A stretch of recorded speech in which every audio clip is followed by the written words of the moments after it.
भाई और बहनों, दुनिया में आग लगी हुई है।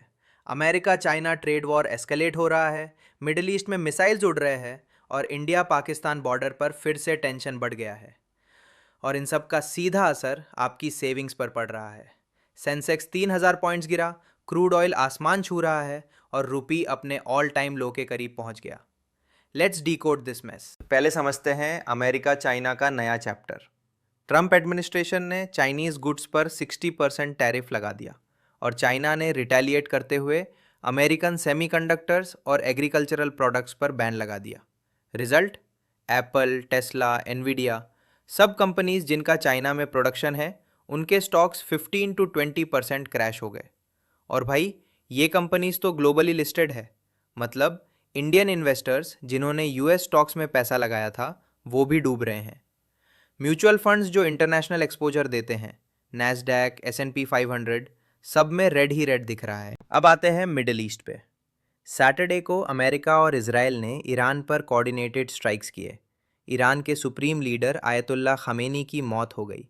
ये ईरानियन रेवोल्यूशन के बाद सबसे बड़ा डेवलपमेंट है। इसका मतलब क्या? Simple, oil supply disruption. Straight of Hormuz, जहाँ से दुनिया का 20% ऑयल गुजरता है, उसमें 70% ट्रैफिक डाउन हो गया। क्रूड ऑयल जो जनवरी में $68 पर बैरल था, वो अभी $67 के आसपास ट्रेड कर रहा है। लेकिन एनालिस्ट्स वार्न कर रहे हैं, अगर वॉर एस्केलेट होता है तो $100 पर बैरल तक जा सकता है। और जब ऑयल बढ़ता है तो सब कुछ महंगा होता है, petrol, diesel, transportation, vegetables, everything. आपकी मंथली बजट प्लानिंग ट्रैश में जाने के लिए रेडी रहो। इंडिया की बात करें, oh we are actually doing okay. Pakistan के साथ तो मई 2025 में सीज फायर हो गई थी, जो अभी तक होल्ड कर रही है। लेकिन ईरान यूएस वॉर के डर से डिफेंस स्टॉक्स पर नज़र है, भारत डायनामिक्स, HAL, BEL।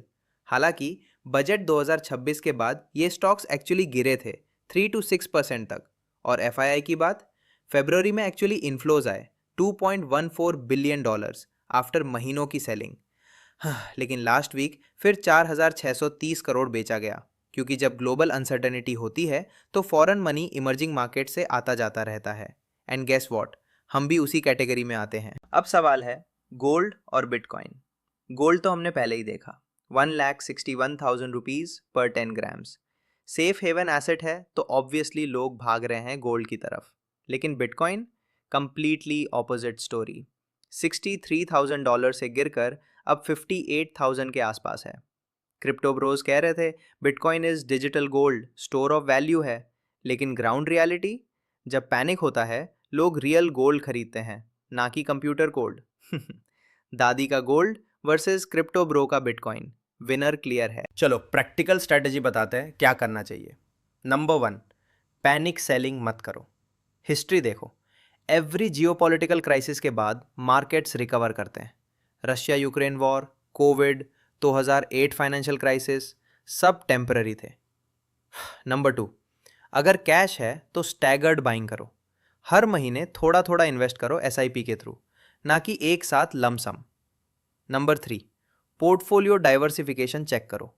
सिर्फ इक्विटी मत रखो, बॉन्ड्स, गोल्ड, इंटरनेशनल फंड्स, सब थोड़ा थोड़ा। और सबसे इंपॉर्टेंट, न्यूज़ चैनल से दूर रहो, वो पैनिक क्रिएट करते हैं, सॉल्यूशंस नहीं देते। और फाइनल ट्रुथ बॉम्ब, रिसेशन की बात। IMF ने वार्निंग दी है कि अगर ये टेंशन्स अगले 3 महीने तक कंटिन्यू रहे तो ग्लोबल रिसेशन की प्रोबेबिलिटी 60% है। मतलब jobs, salary hikes, business growth सब अफेक्ट होगा। US में ऑलरेडी ले ऑफ शुरू हो गए, गूगल, माइक्रोसॉफ्ट, अमेजॉन सब कट कर रहे हैं। और भारत में IT सेक्टर ऑलरेडी स्लो है, मैन्युफैक्चरिंग भी स्ट्रगल कर रहा है। नेक्स्ट 6 मंथ्स बहुत क्रिटिकल है। तो बॉटम लाइन, दुनिया में अनसर्टनिटी है, मार्केट्स वॉलेटाइल है, लेकिन हिस्ट्री यही बताता है लॉन्ग टर्म इन्वेस्टर्स हमेशा जीतते हैं। वॉरेन बफेट का कोट याद रखो, be fearful when others are greedy and greedy when others are fearful. अगर ये वीडियो हेल्पफुल लगा तो लाइक करो, अपनी फैमिली को शेयर करो, क्योंकि उन्हें भी समझना चाहिए क्या चल रहा है। और सब्सक्राइब करो द डिजिटल धन को, क्योंकि फाइनेंशियल अवेयरनेस ही रियल डिफेंस है अगेंस्ट मार्केट केओस।